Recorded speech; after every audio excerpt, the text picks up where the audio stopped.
Hey everyone, my name is Danar Worya. I am a concept artist working in the entertainment industry for over 4 to 5 years now, and I'm here to give you guys a talk about this whole industry. So let me just rephrase it. I am Danar Worya. Let me talk about a bit about myself. My parents actually fled the war in Iraq, Kurdistan in 1997. So just to show you that everybody can make it in this industry, also an immigrant. So yeah, let's start. So just to give you a quick recap of what I've done so far, I started in this industry back in 2013 as an intern. I worked at Guerrilla Games on Horizon Zero Dawn. It was a great learning experience just to see how the industry is, how the in-house is, how everybody behaves towards each other, and how it is to make a game. And fast forward to 2015, I think, I went to IFCC. I met Shadi Safadi there, who is a art director who works at One Pixel Brush. He worked previously on The Last of Us, the first one, and Uncharted 4. So I showed him my portfolio and I was like, hey man, listen, I'm really looking for a job and I hope you can provide me with that. And fortunately, he said that he would come in contact with me soon. So that happened after a half year later. And I got the opportunity to work on games such as Uncharted Lost Legacy and my dearest heart, Last of Us Part 2. And also some of the clients underneath which I work with, you can see as well. After The Last of Us 2 came out, before The Last of Us 2 came out, I had the privilege to go back to my old family again at Guerrilla Games and worked on the second part of Horizon, which I can't wait to see what they did with it. Other than that, I've been working on and off for clients like Adobe, like Axis, and just providing my way towards this industry. So let me just show you a couple of my professional and personal work and provide you with some insights of how I treat these type of works. So, there's multiple ways of directing a viewer's eye. For example, this image called Killzone Approach for The Last of Us Part 2, contrast is everything. For example, in this image, contrast is where the brightest and the lightest part of an image meet. Your eye will always be attracted to the most contrasted area of an image.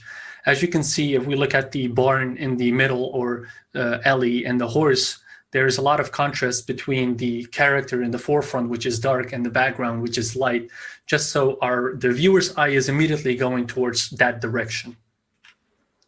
Another example here is of contrast is making use of the elements within your image, like the greenery versus the concrete versus the water. A good example of this, you probably know, films like Studio Ghibli, which they are amazing at this. I implore everybody to take the time to check out Studio Ghibli's work and see how they divide the elements between every scene that they show so that it's immediately readable for the viewer. And here's another example of having a strong silhouette in your image. And guess what? We always want to get a clear read on the characters. Like, take an example of Mario, right? It's so well designed that even if you put a black layer on top of it, you can still tell that it's Mario. And that means that the design sense and the silhouette of the character is super strong and on point. In every image that I make, I always try to tell a story, right? And with this one, the main thing was storytelling. Every small element of this image tells its own story. This way, instead of making multiple images telling the same story, I managed to make one image telling multiple stories, right? As in, for this image, a 3D modeler can get a lot of great ideas for the scene that he's trying to build for the game. And that's what I try to provide with every image that I make. Here's another example of vistas, how having darker objects in the foreground and brighter ones in the far background, it will give depth to your shot. And again, if you look at it, right, we can still see the strong contrast between the elements, as in the greenery, the water, the buildings. It's all in such a way that it's readable for the viewer, and it's immediately it shows immediately what the idea of this image is. This is another image that I made for Polygon Flow, which is a great company, a tech company in Sweden. And another example of making a strong, dark silhouette against a brighter background. This way, the eye is immediately drawn to the main story of this image. And as you can see, even the lighting, even the objects within my scene, they all point towards the main story, which is in the middle of these two dudes fucking up these mech dude, apparently. And here's another example of leading the eye. In this image, you can feel the mystery because both characters are looking at the same direction. Same goes for the pillar next to them. The further they go into the image, the more it's into the ground. And this way you have a strong triangle line going towards the opening. You can even see it in the greenery, in the sidewalks. It's all pointing towards one direction. And, you know, with image making, it's all these basic small rules that apply to almost all image making. I implore everybody to take the time to go online and check out your favorite films and figure out how they manage to direct your eye into what they want you to tell within the image itself. Another example, this is a personal image that I made for that's fan art for obviously Akira, which is one of my favorite anime mangas ever.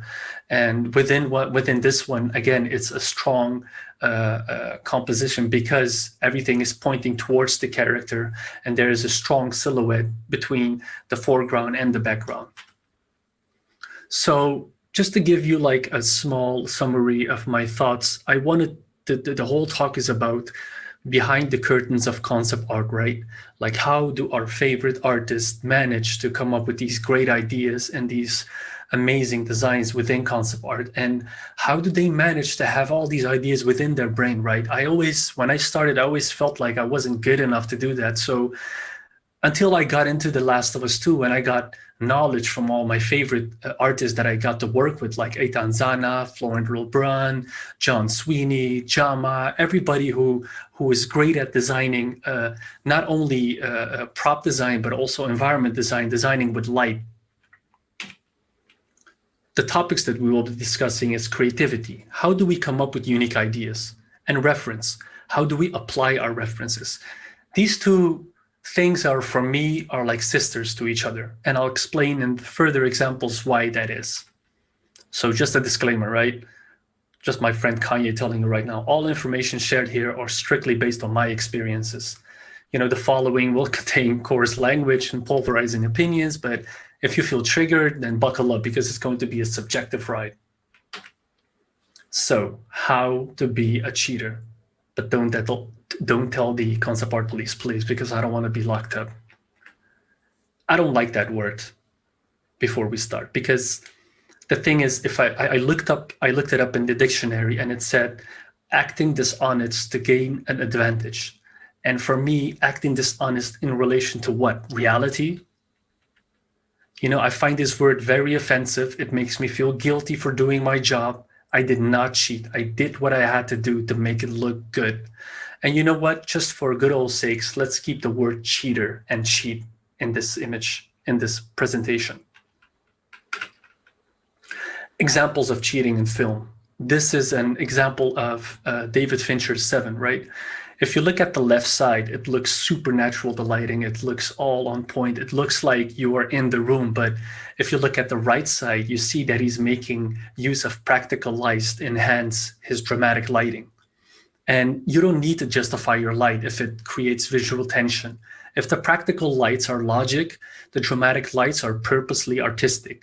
Your lights should try to stimulate the real life behavior. Think of your shot as a movie set. Another great example of one of my favorite directors is Steven Spielberg's Bridge of Spies.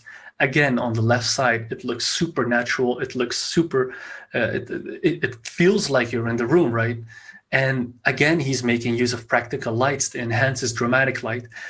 There is even a quote of Steven Spielberg saying, if you don't make use of dramatic light in your film, then it's a documentary.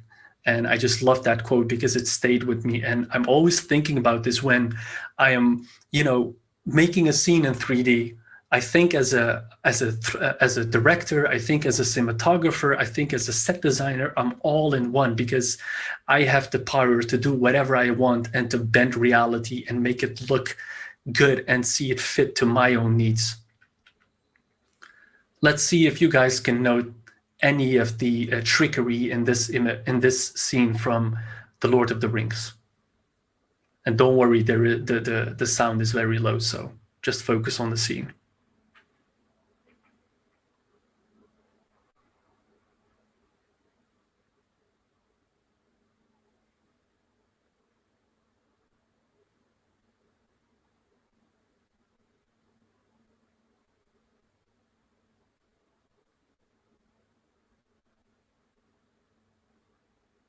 Let's see if any of you noticed what the trickery is within this scene, right? Making use of forced perspective. The actual size of the ring is 45.72 centimeters. And when I was looking at this movie, I'm not like, hey, wait a minute, you cheated, Peter Jackson. How dare you do this to me? Of course not, because at the end of the day, it's all about the end results, right? It's all about us providing a story to the viewer. And this is what I'm trying to give you guys is there's a lot of ways to make your scene believable. It's not trying to replicate reality, it's trying to morph it in such a way that your scene or your image or your game or whatever you're making in the creative field is believable.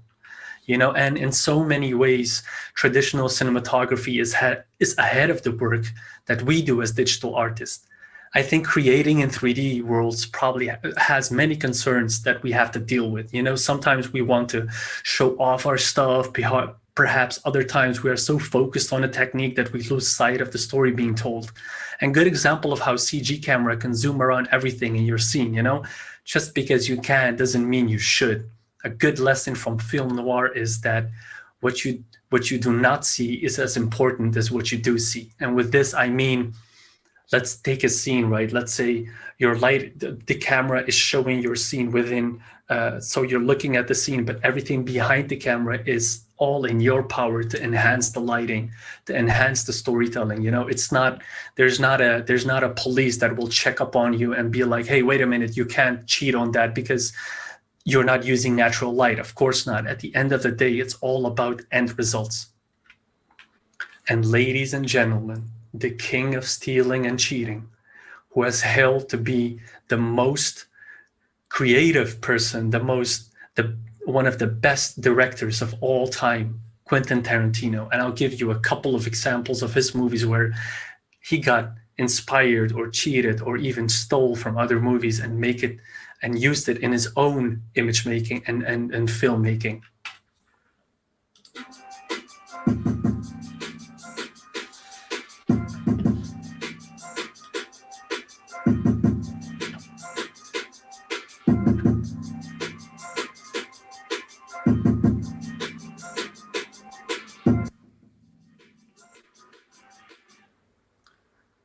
Wow, right?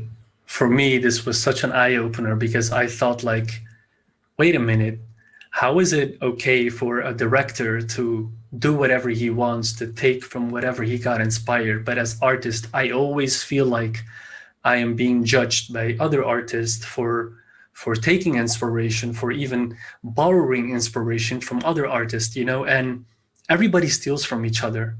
In a 1994 interview with Empire magazine, Quentin Tarantino said, I steal from every single movie ever made. And again, I implore you guys to do your own studies. And, if you have an artist that you look up to, try to find that person's inspiration. Like, take an example, right? Like Maciej Kuchary is one of my favorite artists.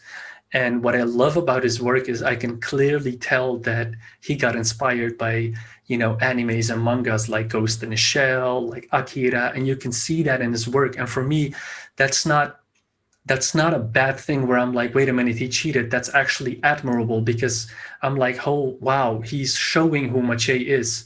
And this is what I'm trying to tell you guys is tell me who you are as a creative person. Tell me what inspired you. It's like this. It's like you know, when you're cooking something, you take ingredients from left, from right, from middle, and then you put them in a pot, you mix them up, and then at the end it becomes your creation, right? Nobody's gonna ask you, hey, wait a minute, you used salt. That's not okay. Of course not, because you're taking the salt and you're adding it as much as you want to add, you know, and then it becomes the taste that you like. You know, not everybody likes the same taste of spaghetti. Everybody has their own preferences within making food, right? That goes the same way for creativity as well. And let's take another step into creativity, which is in music. If you look at the screen right now, on this screen, there's a worth of $2.5 billion. You know, these are artists who have been sampling existing songs for like decades, for 30 to 40 years. You have Dr. Dre, you have Eminem, Daft Punk has known for sampling a lot of old music. Kanye West is the god of sampling, and he is also one of my favorite artists. I really look up to artists like him because what he does is he takes from the past and forms the future. And it shows me when I listen to his music, not only like, oh, wow, it's so new, it also shows me what his character is, what kind of music he's into, what kind of knowledge he has within music. And let's look at a couple of examples that Kanye West has been doing in his music and taking and borrowing from past songs.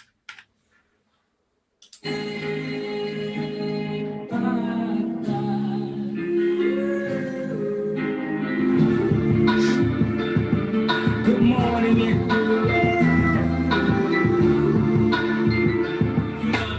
You're still living, and get on down to that old killers. That's if you're still living, get on down. Get on down. Did you feel like Jesus? Did you realize that you were alive? I think he did when he packed it up and brought it back to the crib.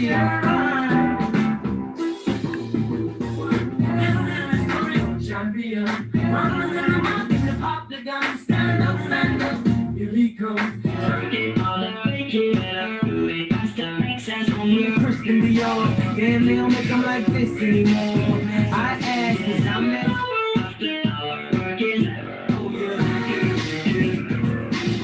don't act like I never told you. And I wonder if you know what it means to find your dreams. And I wonder if you know what it means.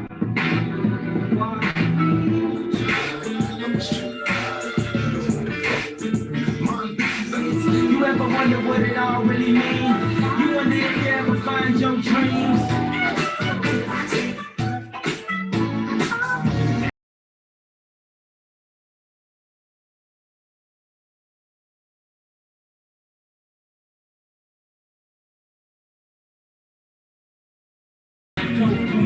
I got you. I'ma get on this TV, mama. I'ma put this down. I'ma get on this TV, mama. I'ma put it down. Awesome. You see, what he does is what he's doing is intensive research on the music that he likes, and he keeps listening to it, and he's like, wait a minute, that small moment I can use for my music making. And that goes the same way for us, you know, like the way I lately, actually the past year have been creating images is I'm like, all right, what kind of movies do I like? What kind of direction do I like? How do I apply this to my own image making? How do I show the outside world what my preferences are as an artist? And how do I make sure that when art directors look at my work, that they know exactly what my taste is, so that I can be hired for the type of work that I would like to make, you know? And another example that we're going into is the cheating in storytelling, right? I don't know if many of you saw the movie Children of Men, which is an amazing movie. It's very dark, it's very grim, and obviously I hope many of you played The Last of Us. You know, the reason that I got into this whole facade of environment design is because I was so in love with The Last of Us. And once And this is a funny story, right? I met up with Shadi Safadi and I met up with John Sweeney and everybody from Naughty Dog. And we were talking about, storytelling and everything. And I was asking Shadi, like, hey, man, is it true that The Last of Us got, like, some beats from the Children of Men? He's like, yeah, of course. You always borrow from each other, and they did that as well. So I'm going to give you guys the beats of how they took note from Children of Men. And, it's like image making, right? When you paint, you make the big shapes first, and then the small, and then the medium, and then the small ones, right? So what they did is they took the big elements, story elements, and then they filled in the middle ones and the small ones themselves. So let's see, right? So Joel and Theo, which is Clive Owen's character, both lose a child before the apocalyptic event, and both are traumatized. Both have a semi-love interest female counterpart who is killed off in the first act, which for The Last of Us was Tess, and for the Children of Men was Julia Moore's character. I forgot her name, sorry. Both approached by an Afro-American character who is the leader of a resistance movement. This character asked them to transport a young girl across the checkpoint to meet up with their allies. And the girl turns out to be a potential savior of humanity. So Ellie from The Last of Us is immune, and Key from Children of Men is pregnant. The resistance group Fireflies versus Fishes is revealed to have somewhat of a sinister intentions. And let's say like this, right? If somebody were to pitch me the idea of Last of Us and be like, listen, this is what we're gonna do, and this is pre me working on any projects just as a student, I would be like, wait a minute, that's stealing. You can't do that. But as you noticed, all the professional ones, everybody who is in the industry that you want to be, they know how the world works, because why invent the wheel again, right? It's already there. So you take the wheel and you make something out of it for yourself, and you're just saving yourself a lot of hassle and trouble of figuring out, how do I come up with something unique and new? Because let's be honest, something new doesn't exist. New is just a rehash of what's been there, and then you just mix them up together and see what you can do with it. Take an example as this, and this is obviously my own opinion. I remember looking at the Logan trailer, which I love that movie, and I look at the first trailer, I'm like, wait a minute, they definitely got inspired by The Last of Us. And again, it shows, right, the circle is complete again, because one gets inspired from the other and the other gets inspired from that one. So it's always a train of inspiration for everybody, and it's always floating towards inspiring each other, coming up with something new. And this is exactly what we're discussing right now, is don't make it so hard on yourself. Try to figure out, try to write down on a note of paper, what are my top 10 favorite movies? What are my top 10 favorite games? And how can I make a mixture of that for my own benefits? And this is, I don't know if you guys saw any of these movies. I'm pretty sure most of you saw Joker. And the first time I actually watched the Joker, I was like, wow, that's amazing. It's so unique, the storytelling, everything. And then I went back home and I was with my girlfriend, and we were like, let's watch The King of Comedy. Let's see what that movie is about, right? I've seen Taxi Driver when I was young, so I don't remember a lot of it. And then when I watched The King of Comedy, I'm like, wow, this is almost one-on-one taking beats of that story and then making it about the Joker, because again, everybody gets inspired. And at the end of the day, Joaquin Phoenix got an Oscar for his portrayal of the Joker, and I'm not saying they're stealing. I'm just saying they got inspired and they made use of it. And this is what every creative person knows, and everybody in the professional field knows. And I will keep repeating this to you guys so that it's embedded in your brain. Again, what I said, we take from the past to form the future. This has always been the case. So, most of you would be like, yeah, cool story, bro, but how do we apply this to concept art? My good Kanye, again, being frustrated, just like you guys. So let's take a couple of examples of the work that I've been doing, and let's see how we can, figure out how we can make use of reference research, of how we can apply that to our own work. This is an image that I did for The Last of Us Part 2. And the deal with this image was I got the briefing from Naughty Dog, which they said, there's a girl who committed suicide in a bathtub and it's taken over by fungus.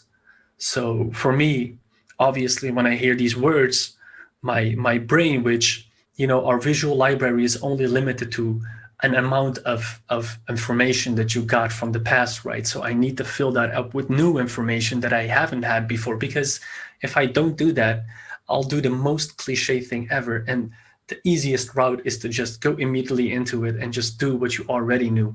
The way to come up with new ideas is doing extensive research and see and fill your brain with new ideas, with new ways of approaching your image making. So I remember I watched the first trailer for The Last of Us Part 2, and Joel was walking towards, this hall, and you can even rewatch it again.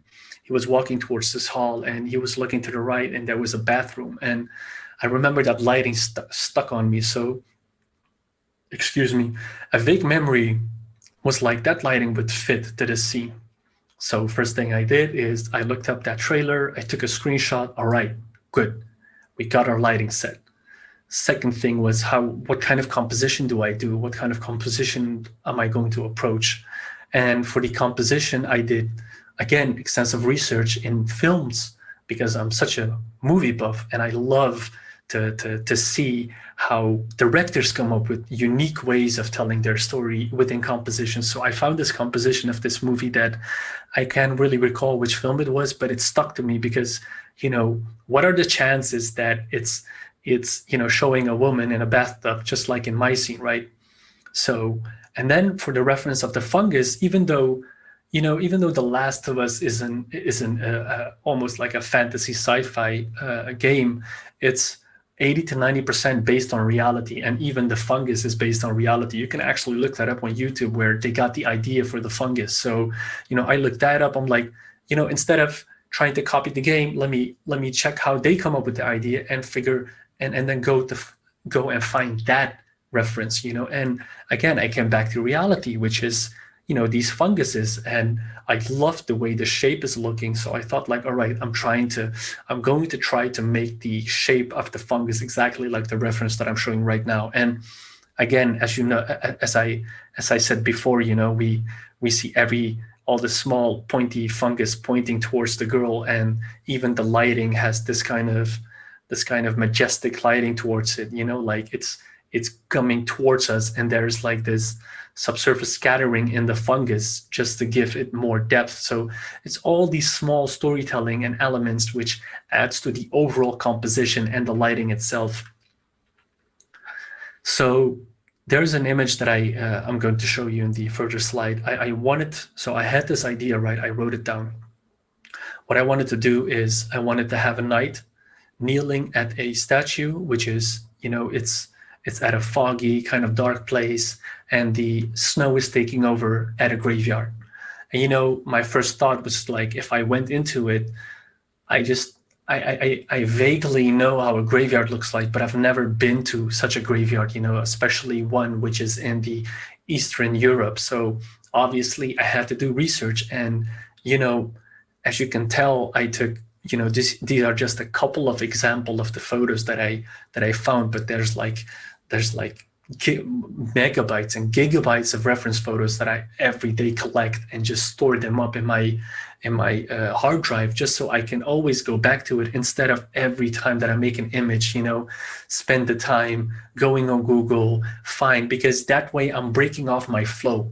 I'm killing the flow of image making. So before I start the image making, I do great and extensive reference research to fill my brains up with small ideas, And if we go to the image itself, you notice that the building I took reference for, the statue, I looked at the statue, I'm like, wait a minute, look how the snow is falling on the statue. And that's exactly the way I want the snow to follow my statue. So I just copied that. And even for the trees and for the rocks and pebbles and everything, I had another photo. I'm like, hey, look at that. I I see like these small kind of dead grass sticking out of the snow. I wouldn't come up with that if I didn't do the research, but that adds another layer of realism to my image making. And same goes for these stones there, which is, if I did the stones, I would have just done like a square one or triangle one, and that's it, right? But I don't want that. I want the differences in the stones just to show that there's different type of people maybe buried there. Maybe there's a story behind that. Maybe, making it more mysterious. And then you have the crows. Even that I did research on, because I can guarantee you, if I didn't do my research, I wouldn't have known to add some crows to the storytelling. And looking at the crows, you notice that all the crows are looking towards our main character, which is our main story, right? And when you mix them all in a pot, then you sprinkle some juicy light on top, and this is what you get, right? Even if it's my own image, I'm pretty proud of it. It shows that there's extensive research in this image. There's knowledge of lighting, because I'm not a computer. I can't remember every single small element of lighting within a scene. So let's go to the number one rule of cheating. So the number one rule of cheating for me, it's like, when you were at college or at graduate or anything, and you were sitting next to your friend, and he's kind of like, he studied for the test and you didn't, right? So if you just looked and you copied a fully 100%, it wouldn't work, right? Because the teacher would know, hey, wait a minute, you copied one-on-one. You copied this, that's not correct. The way you cheat at that time was you look at what he wrote and you write it in your own words. You look at what he did and you write it in your own words. And that's how I want you guys to embrace cheating, to embrace trickery within image making, is you take what you love, as in, for example, in my images, if you go to my ArtStation or to my social media platforms, you can notice that, I love The Last of Us, I love dystopia, I love films like Terminator, I love cyberpunk, good lighting. These are all my main references for image making. Ghibli, again, and it doesn't mean that if you're doing cartoony stuff that you shouldn't take note of reality, because I can guarantee you your favorite Disney and Pixar artists are most of the time, almost all of the time, one of the best painters when it comes to realistic painting, And another food for thought is references are the most important thing, right? We've talked about this many times before, and I'm going to say this another many times before, but we do not try to reproduce the reality in concept art, because most of the time it's boring. We propose an enhanced version of reality and rearrange things in the picture to tell a story. Think of it like this: reality versus perception of reality. Sometimes realism needs a little push, even if it's not in the references. And, one of the eureka moments for me is I saw this blog post from chrisbjorn.com. I'm sorry if I spelled your name wrong. And I implore you guys to really check that out.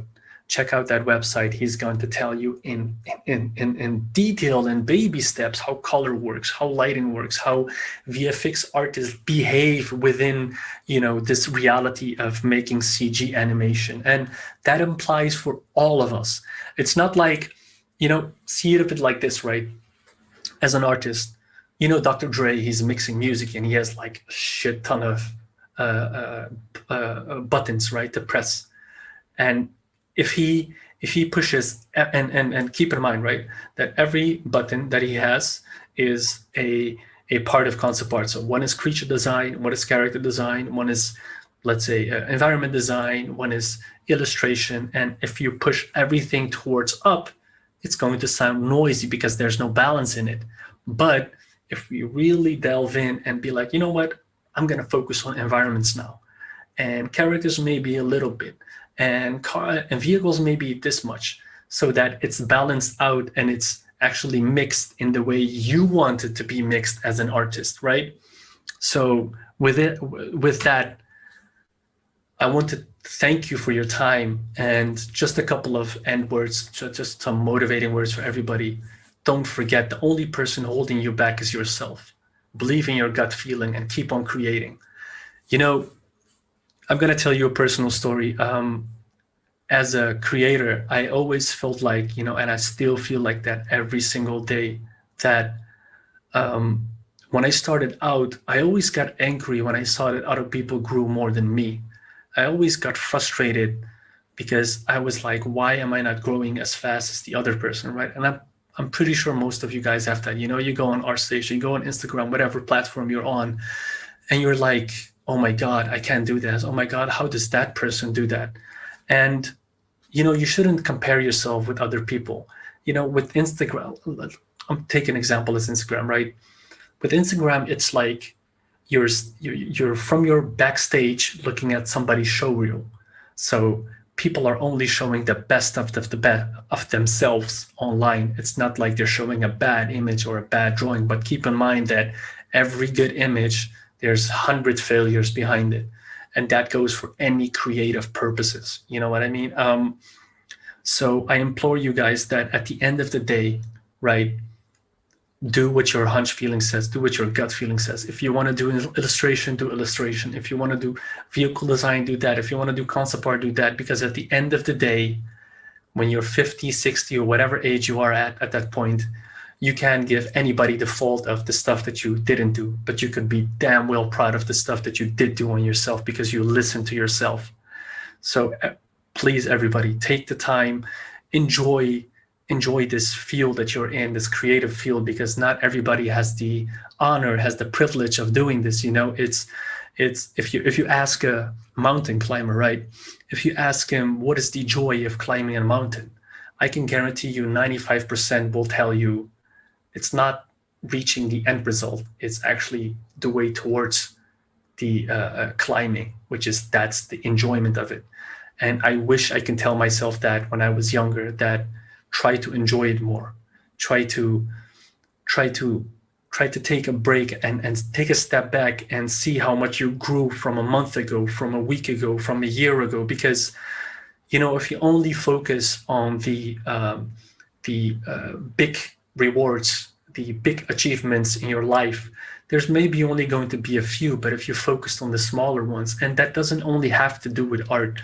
Like, let's say you want to be a bit more healthy. That's as important as doing art. Let's say in a week you read half of a book, you read a couple of pages that you couldn't do before.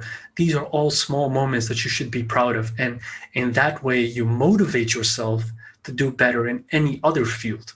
So I implore everybody to really take their time, enjoy what you're making, and be happy that you're a creative. And I hope to see any of you guys work online. Thank you for your time. And if you want to follow me, any of my social platforms, my Instagram is Danar Worya, and my Twitter is Danar Worya Art. Thank you again. I hope you guys enjoyed. I think we still have some time, so let's see. I have one question here. My question is, which artists are the main inspiration for you? Do you also study works of traditional artists? The main guys that I love, that I look up to, are usually my own friends because they're amazing artists. Florent Lebrun, Chad Saber, Balazs Augustin, Antoine Boutin, Shadi Safadi, Eitan Zana. I could go on, but these are people that I look up to because I interact with them. I hear about their insecurities, and we can motivate each other. And these are the people that I look up to. And not only artists, I look up to my own friends, to my family, to people who are trying to achieve better things at life. I look up to my girlfriend, who is an amazing artist, who is always pushing me to be better, who is an amazing writer. And, I've definitely studied works of traditional artists, like, for sure, because look it up. Roger Deakins, the cinematographer of Blade Runner 2049, he always looks at traditional artists the light has seen. We've always been doing this. These are these when you see artists just producing, that doesn't mean they're not studying. Always study the fundamentals. I always go back to studying perspective, studying form language, studying color and lighting, and I reread everything again, because sometimes when you read, you don't pick up something, but maybe a year later you will pick that thing up and you actually understand what that person means. So again, try to find your own artists, try to find the friends around you, and be inspired by creative people, by musicians. My biggest inspiration is Kanye West, is Conor McGregor, is these fearless men who always say what's in their mind and always try to achieve better and bigger. All right, a question from Bruh. Bruh, what are your thoughts or predictions on future of the concept art industry? My thoughts and predictions are the industry is going to be like this. It's for sure in VR. I implore everybody to look up VR, to go into it, try to study it, try to buy a VR set if you can, and play around with it, because trust me if I'm telling you that I have friends who work on all these new Avatar movies, and they've told me that the only way they're designing it is through VR, and James Cameron is putting on the headset and looking at the world. And the cool thing about the VR is, like, you can draw like this and you can make it big as your own house right now, and then make it small again and adjust it. It's so intuitive for not only 3D artists, for 2D artists, because a lot of people think that VR is for 3D artists, which is not the case. VR is for 2D artists who can draw in 3D. And another thing is, because now tools have been so progressive and so accepted, and everybody is uploading new tools every day. In Blender, there's a new add-on every day, that when you can get lost in the tools, right? But to live in a world where hardware, where machinery is taking over all the works of humans, that means that you have to build in your visual library, you have to build in your idea making, you have to know how lighting works. 3D can only get you as far as what it knows, but you as an artist have to know how to manipulate the light to make it look good.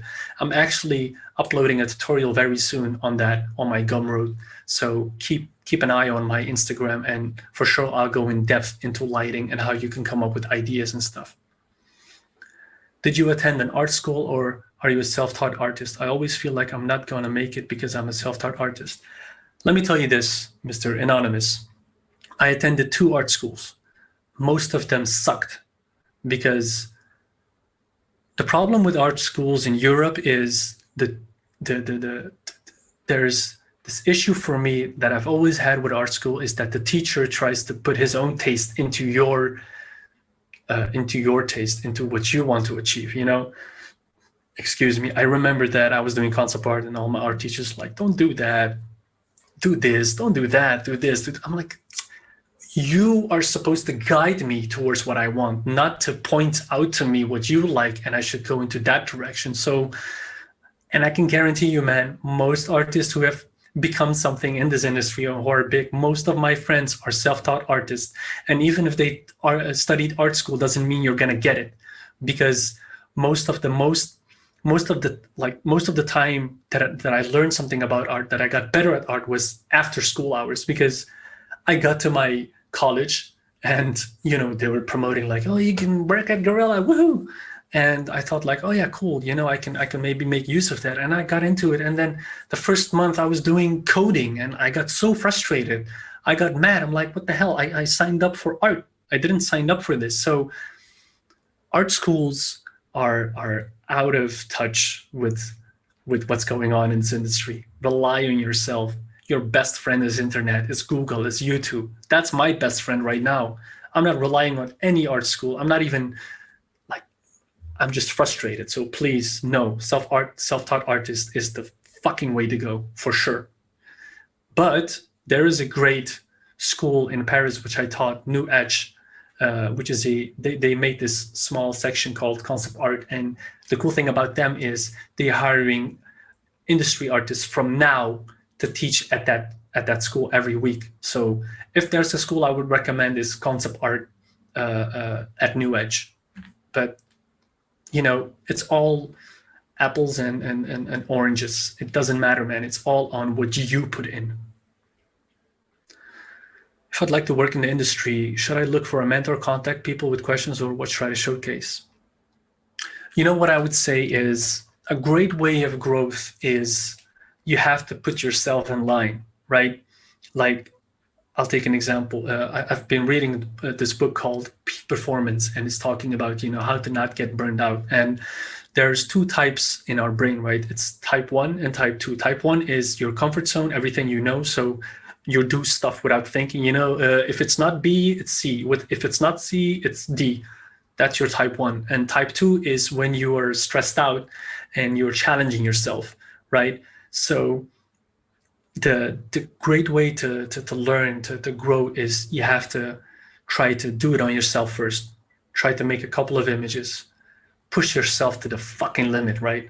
And then once you feel like that's all I got, that's all I've given, then you can contact artists. And most of them are nice enough to actually reply. And you can even send me a note on ArtStation, on Facebook or whatever, and I'll take a look if I have time, for sure. So yeah, man, just focus on your own growth first and think in baby steps.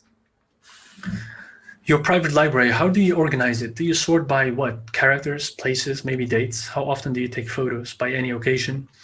My private library, how I organize it is like, I have like folders, right? And within each folder, I have like, one is for elements, which is water, which is fire, whatever. One is for abandoned places, abandoned interiors, greenery, foliage, broken buildings. These are all within my brain. It makes sense. So the way you have to organize it is organize it in a way that it makes sense for you, right? And taking photos every time I go on vacation, or friends of mine go on vacation, you just take the time to take photos. You even get better at art because you're trying to find a composition every time you take a photo. Growing doesn't mean just by doing art. Growing means to stimulate your brain in such a way where it makes new connections of growth. And once you, let's say my friend Jad Saber, who is an amazing artist and an old colleague of mine, he started learning guitar like a year ago. And just by doing that, he got better at art. And I know that for sure because he was making his brain, trying to find a solution, trying to find how to play the guitar. And just by doing that, you're stimulating your brain in other ways of growth, and not just by doing art and art alone. Read a book, watch a film, watch some documentaries. All of these ideas will add up to your brain, and then you can mix them up again and make your own image making. What are the most useful things from your perspective? Good writers, narrative designers doing the process of cooperating with concept artists. Good writers, narrative do. What I like about, so I have experiences, right? One thing I don't like as an artist is when somebody hires me for my hand and not for my creativity, right? And this is the privilege that I've had. I worked with John Sweeney on The Last of Us Part 2, and his briefings were like 2 sentences, right? As I told before, a girl in a bathtub committed suicide and fungus is taking over. And then he gives me the free of space to come up with ideas and maybe add to the ideas, because again, only he's also only human and he can only come up with certain amount of ideas. So he's relying on us as concept artists to fill in the blanks, right? So I would say, if you're working as a designer or a writer, be open for interpretation, right? It's like one of my favorite directors, Taika Waititi. Like half of his movies is just on the point, coming up with ideas and stuff. And he asks his actors, like, do you have any idea how we can make this character work better or something? So it elevates the movie, because great creations in the creative industry is made by teamwork. It's not on your own.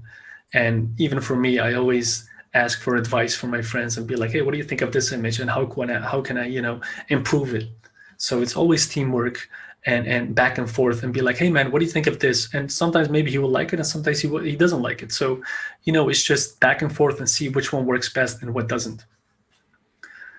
Thanks for every touch touching speech and for this kick of energy to create. Can you give us any extra tips about inspiration for story, quest scripts, or level design? I'm not that versed into level design, but what I can give you as a practice is, let's say you're playing The Last of Us, right? And you're in this level where you feel like, hey, there's this chair there, there's this dead people hanging there, there's greenery there. What you can do as a practice is you take the forms, so go back to it, right? It's the details, you delete. The middles, you delete, as in middle details, and you just look at basic forms, squares and boxes. And what you do then is you place the squares and boxes exactly like how they did it, and then come up with your own ideas, with your own storytelling. Instead of having maybe a living room, you made it a diner, right? And instead of that chair there, you put like a table there, and you put like, instead of the dead people, you put like maybe some aliens or something growing out of the ceiling. That way you make it your own. And this way, because it's like doing a study, right? It's like studying a book. Because you're studying it, your brain is trying to figure out, like, why did that person do that? You always have to question yourself, why does an artist do that, and not how? It's not about the how, it's about the why question. It's about, why did he put the chair there? Why did they block the door there? Why is the lighting hitting it that direction? Why is, all these why questions? And when you put these questions and then you answer them yourself, you already figured out your scene, and maybe you can adapt that to your own scene making. So for sure, it's story, quest, scripts, same thing, just like I showed with The Last of Us. Take your favorite game, take your favorite film, and try to break it down. Just obviously the first time you're just going to write in detail, Ellie, Joel, whatever, and then at the end you just break it down to only main guy, secondary guy, protagonist, whatever, and then you even just slowly break it down, slowly break it off, so that it's in such a way that you can adapt that storytelling to any story, and it could be totally different visually or emotionally wise.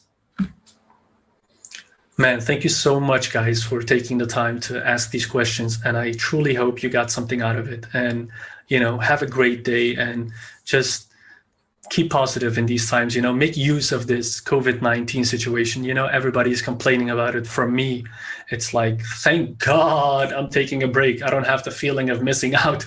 That feeling when your friends is out and you're like at home trying whatever, you're like, fuck man, I'm missing out on something. At least everybody's missing out on something right now. Nobody's missing out on something. Everybody's at home. So make use of that. This is the first time in your life that you have a break, and you can do whatever you want without having the feeling that you're missing time, that you're losing time. There's enough time now. So make use of it, guys. And thank you so much for the time. Have a great night.